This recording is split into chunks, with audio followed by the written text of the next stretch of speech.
Hello, friends. How are you? This is Brother Ray. Yesterday, I'm a atheist. Said something about personal development and this and that, and said a whole bunch of stuff. And what I got from him, I try to, I didn't really understand like what his point was, but I think I understand. I think I get it now. He's basically implying that I can't do Christianity and personal development. I guess that's what he's implying. I could be wrong. Anyway, look, the thing about me, number one, I don't really debate atheists. I debate more, I debate Muslims, um, Christians who have heretical views. Basically, people who claim to be Christians, but they have an incorrect understanding of biblical doctrines, right? I debate them. I debate Muslims, and that's basically a majority of my, the community of people that I have discussions with. I can see myself debating Jews, but I haven't encountered any Jews that whatever, I didn't have any discussions with Jews. But I can imagine that basically people who follow the Abrahamic religions, or what society considers to be Abrahamic religions, that's the crowd of people that I have discussions with. I'm not really interested in having discussions with atheists, but I am interested in having discussions with people who are followers of Abrahamic religions, because number one, we share that in common. We have a common understanding that God exists, and that God is the God of the Bible, and we have a lot of things in common already, and especially Muslims. They already agree that Jesus is the Messiah, and that Mary was indeed a virgin who gave birth to the Messiah. So we have a lot of things already. We have already some similarities established, which allows us to have discussions, right? But an atheist is really a waste of time for me, because number one, they can't even see that God exists, right? They basically deny that God exists, which to me is as ludicrous as it is, me thinking that God exists to them. How someone can conclude that God doesn't exist is beyond atrocious to me, like it's beyond like comical that someone can live in this world, see nature, experience life, and still conclude that God doesn't exist. Like, to me, that is beyond ludicrous.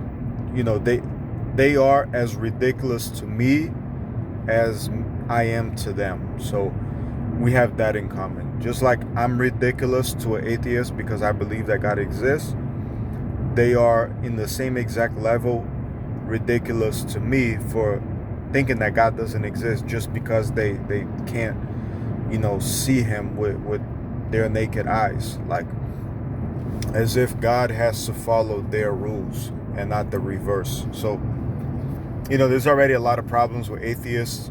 I don't like that a majority of them are arrogant and they have presuppositions in place, and I'm sure they can say the same about me. In any event, to make a long video short, is like, I'm not really interested in debating atheists. I mean,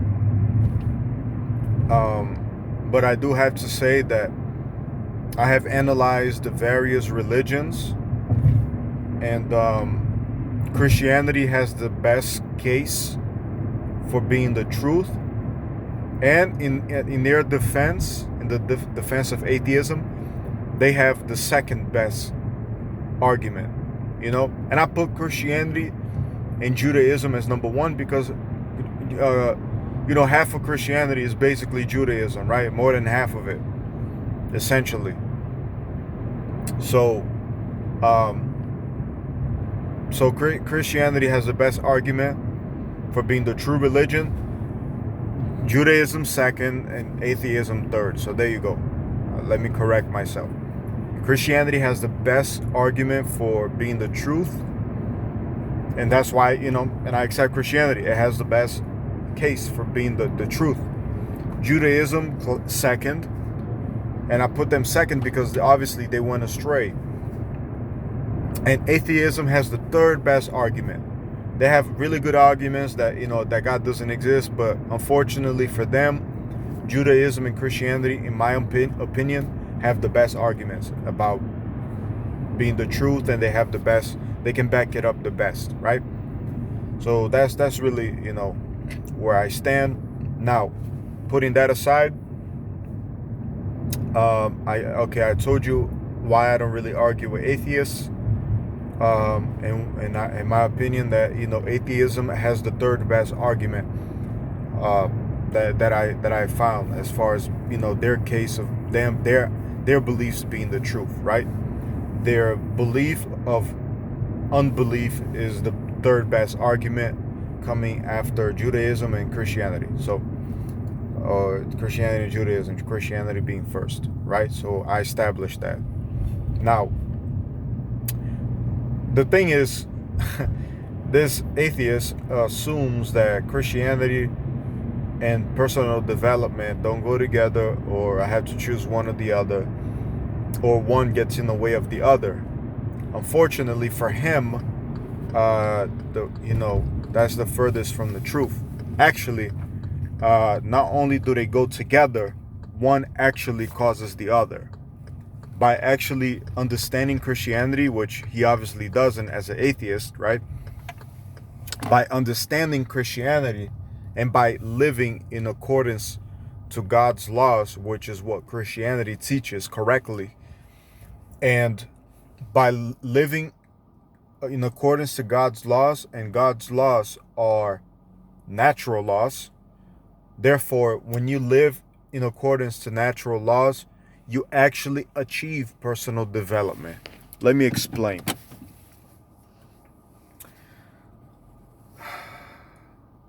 Making a lot of money, people think that making a lot of money is personal development.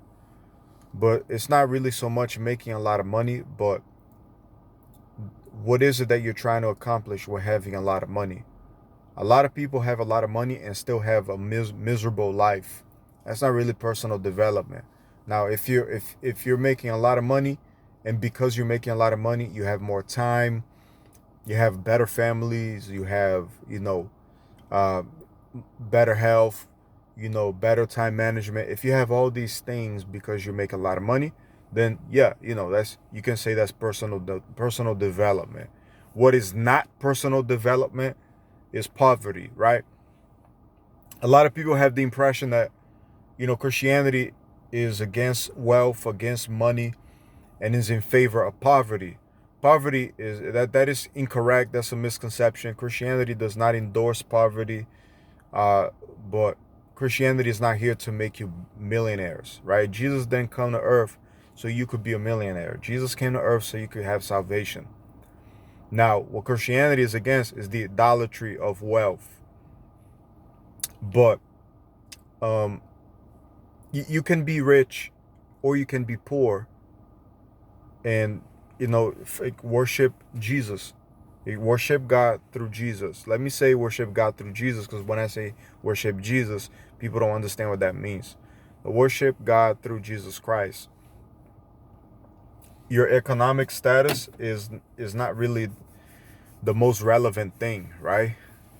But if you follow God's laws, you'll actually accomplish that, because God teaches that you should work hard. The Bible teaches that a man should be paid his wages. A man should work hard. Basically making money involves you coming up with good product, great service. Basically you being the best, you offering the best service or the best product in your niche, and you basically solve problems. Essentially wealth is the result of solving problems for your customers. So basically, successful businesses, they identify a problem and they solve that problem. Now, How can you tell me that God has a problem with you identifying a problem and you solving that problem? You're actually being a blessing. So these things actually go together with Christianity when we're living in accordance to God's laws. A lot of people in the Bible, carpenters, people needed houses, people needed things, and carpenters came and did that job. So a lot of people in the Bible were fishermen. People need food. People live near the sea.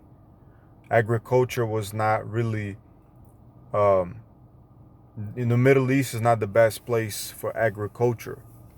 And the Sea of Galilee was there. Plenty of fish, in the Sea of Galilee, and which is actually a lake, a freshwater lake. Um, and fishermen caught fish. So, that's what business is about. There's a need, a community of people have a need, and someone or groups of people, they meet those needs. They supply those demands. It's basically business. Business is not evil. Businesses can be evil, but businesses are not, evil just because they're businesses. So when you identify a problem and you solve it, you actually help people. So you have wealth. When you have abundance, then you're sharing that abundance with others. You're being generous.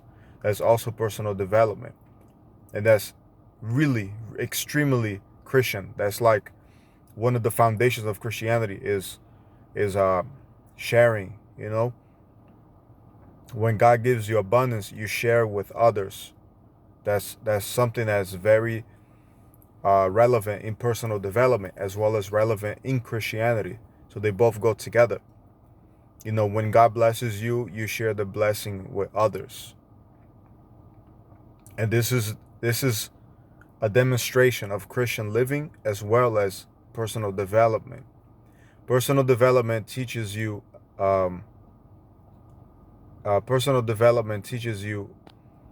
to eat healthy, right? And have a responsible diet. That's also Christianity. Eating like a pig. Gluttony is a sin. The Bible, you can credit the Bible as the first source of information that tells you that gluttony is wrong. You can give the Bible that credit. And personal development teaches that. So personal development and Christianity goes together. When you actually follow Christianity correctly, you accomplish personal development. Like I said, you have work ethic. Not only do you have work ethic, you have the best work ethic, and you actually solve problems for people, and then those people give you money. When you get that money, you share it with others. You help yourself, you help your family, and you share it with others. It's personal development.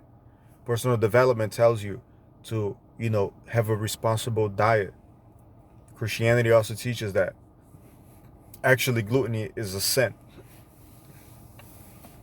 Now, personal development also teaches you about, there's two sides of personal development.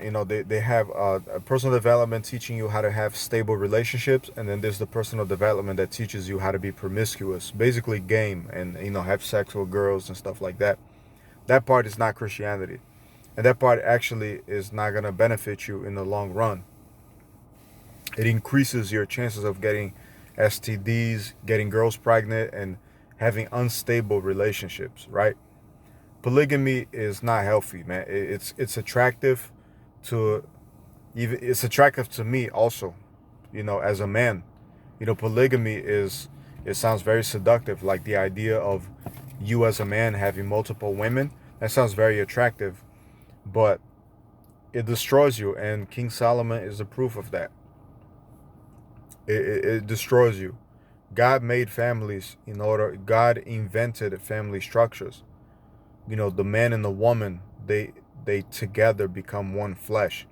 Unlike Islam, where a man can actually have promiscuous relationships and have multiple wives, and then when they die, they go to heaven. They have 72 virgins.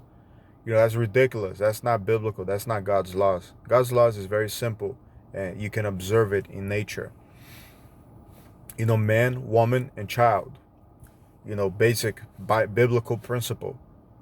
A man is supposed to be the head of the household, head of the wife. And when the man is the head, that's not being misogynist, that's not being sexist. That's actually a natural law. When the man is the head of the relationship, the man is happier and the woman is happy. The woman is not happy being the head of the relationship. They can lie and say that they are, but they're not. And those relationships don't last long. They're not healthy relationships. The man needs to be the head. The woman needs to follow the man. The man has to love the woman as much as he loves himself, and vice versa. They have to love each other because they're one flesh.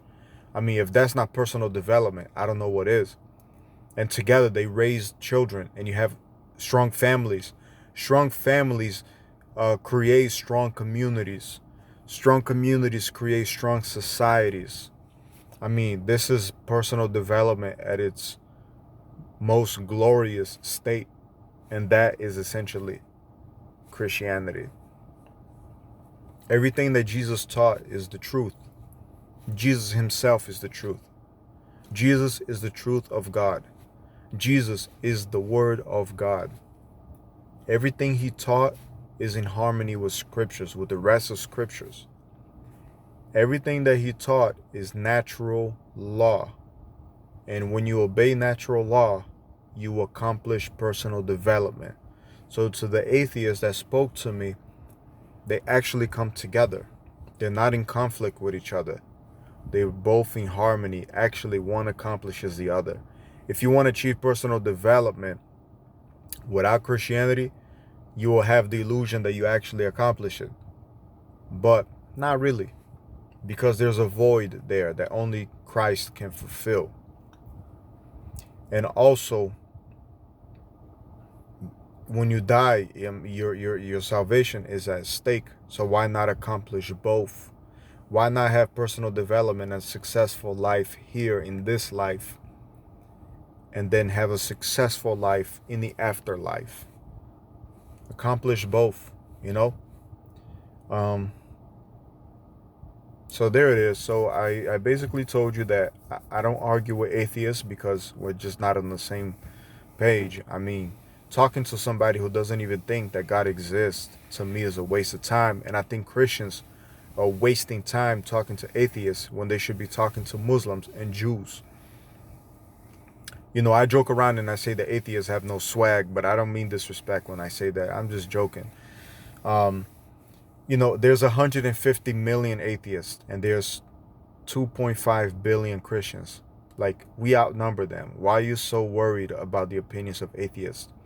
And why are you Christians spending so much time talking to atheists when there's 1.5 billion Muslims or 1.2 billion Muslims? Muslims by themselves outnumber every atheist in the world. Indonesia, just Indonesia by itself, or Pakistan, those countries have more Muslims than there are atheists in the entire world. Why are you Christians spending so much time arguing and debating atheists when you should be debating Muslims, who at least are closest to our line of beliefs and who are actually a threat to society more than atheists? Like Sharia law, all these things, and Muslims killing Christians and Jews, that's a bigger threat than the average, snobby, pseudo-intellectual atheist. Like atheists are less of a threat than Muslim, than the jihadis. So you should be debating Muslims and you should be evangelizing Muslims. They actually believe God exists and they actually want to have a relationship with God. So, transmute your energy to them.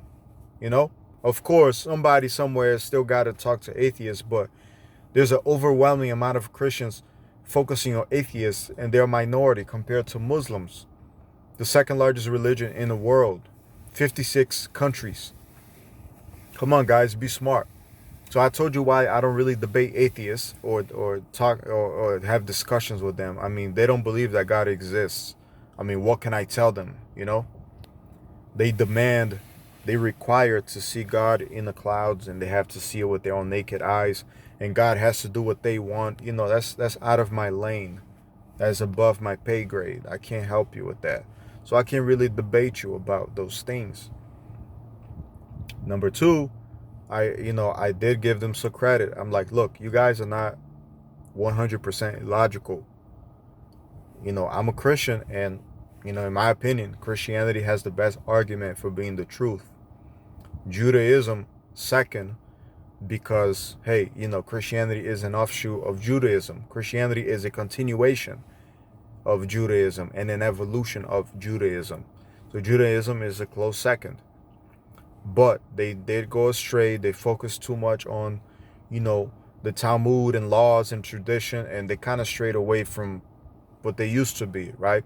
In my opinion. So they're close second, and atheism is third. So I am giving atheists some respect and I'm acknowledging, their views and where they stand to me. And again, everything in this video are my views, okay? Number three, I told you that personal development and Christianity, they go hand in hand.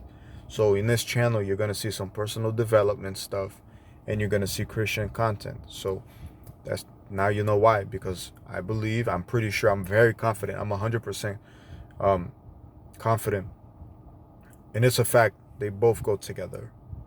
And I gave you some examples, from gluttony to personal finance to family structures. Personal development is accomplished when you follow Christianity. Simple and plain. And you'll see that'll be more evident as we, as I post these videos, okay? God bless you, Brother Ray. I love you, atheists. Even if you don't believe that God exists, I still love you. I still want to be a friend. I love you. It is what it is. I believe one thing, you believe another. Hopefully, you'll know the truth, and you'll see God. There's no point. It's silly to be resisting it. It's something that benefits you. God cares for you. God loves you. God is giving you salvation. It's quite easy to get salvation. It's not that difficult. And and God is God is your partner. Like, God will, like, he'll look out for you. That he's your father. He cares for you. God will have your back. And it's just something that benefits you. Why do people reject that which benefits them and is good for them and is nutritious for them spiritually, and in the material world also? So I hope you guys stop giving resistance and stop being snobby and come to God, through Jesus Christ. I hope you do that. But if you don't, I still love you anyway, okay? God bless you.